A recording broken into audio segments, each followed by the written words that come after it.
the rest of their lives. One of those is Florida, and there are 1.7 estimated million people there who are disenfranchised due to a prior felony conviction. Florida has been decided by fewer than 200,000 votes in 3 of the past 5 presidential races, so it's a meaningful number. Could these lost votes be having a big effect on the outcome of presidential elections? Joining us now, 2 men who served their time. They say they should be able to vote again. If they succeed, could votes like theirs swing the 2020 election? Joining us now, Desmond Meade and Neil Volz, both of them with felony convictions, both campaigning to return the franchise to Florida felons. It's great to see you both. And I got to say, I have mixed feelings on this topic, but Desmond, the question that always comes immediately to mind with restoring the vote to felons is, America as a country does not trust you to carry a gun. So why would we trust you to choose the next president? Well, first of all, good evening, Tucker. Thank you for having us on the show. Of course. You know, and we're real excited about what's going on in Florida because it's a group of ordinary American citizens from all walks of life, from all political persuasions, that believe in second chances, that believe in having a more inclusive democracy, that believes in just fairness. You know, and when you talk about America, you know, I'm reminded of George W. Bush, when he said that America is a nation of second chances. And that when that door of prison opened, that society should do everything it can to help facilitate a successful reentry because it's into society's best interest. It helps increase public safety, it increases contributors to the tax base, and it's all about fairness. This is a country of second chances. Okay, and I'm totally for second chances, and that's why, as I said, I have mixed feelings on this, because I believe in redemption, and I mean that.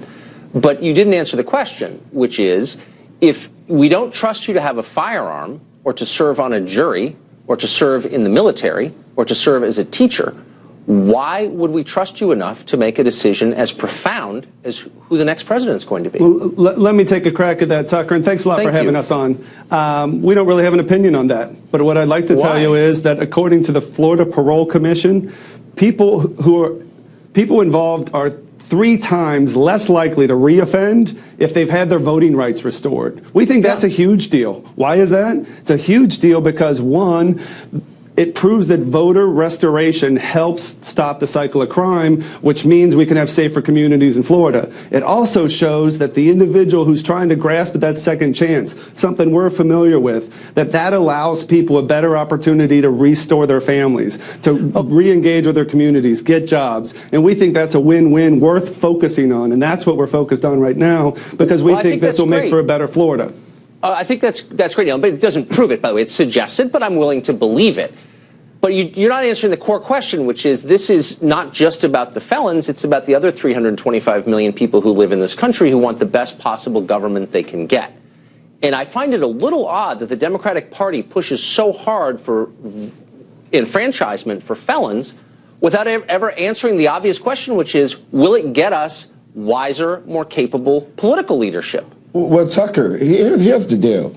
When you talk about people that are pushing this, what I see is that when Charlie Crist was governor of Florida and over 155,000 people were able to have their rights restored, he was a Republican at the time. When I seen the first changes in Virginia, the governor and the attorney general was Republican, and the biggest proponent for this is Senator Rand Paul, who has been a champion for this cause for quite a number of years. And so I'll ask him the same question then. I mean, can you reassure me, because this affects my life too, I'm going to have to live under the president that you choose.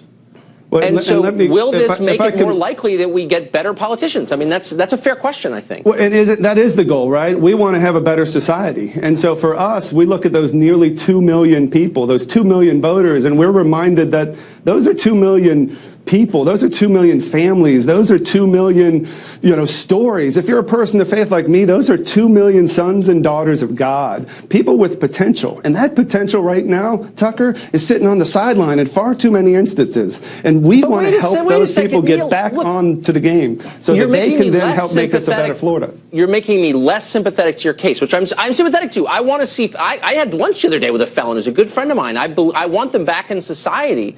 But I also just wonder why you care more about voting than you do about your ability, again, to serve in the military or to serve on a jury or to be a teacher or a cop or a fireman. All of these are barred to you. So if we're going to restore felons to full citizenship, why is it just voting that we're focused on? Why can't they go hunting with me or teach my kids?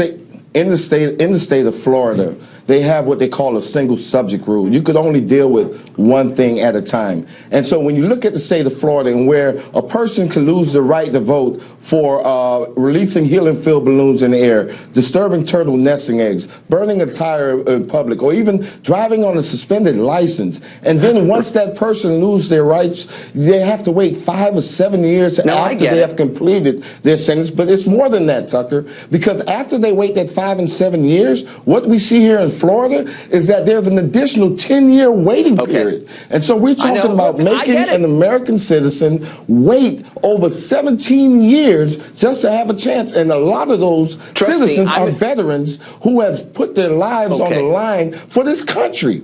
Fighting in Iraq, and then they come back, they might get in a bar fight, and you're going to say they can't vote? No, but I want to say they should be able to be cops and soldiers and jury foremen also. And let's just make it bigger than just voting. They should be able to go to the shooting range with me. We're out of time.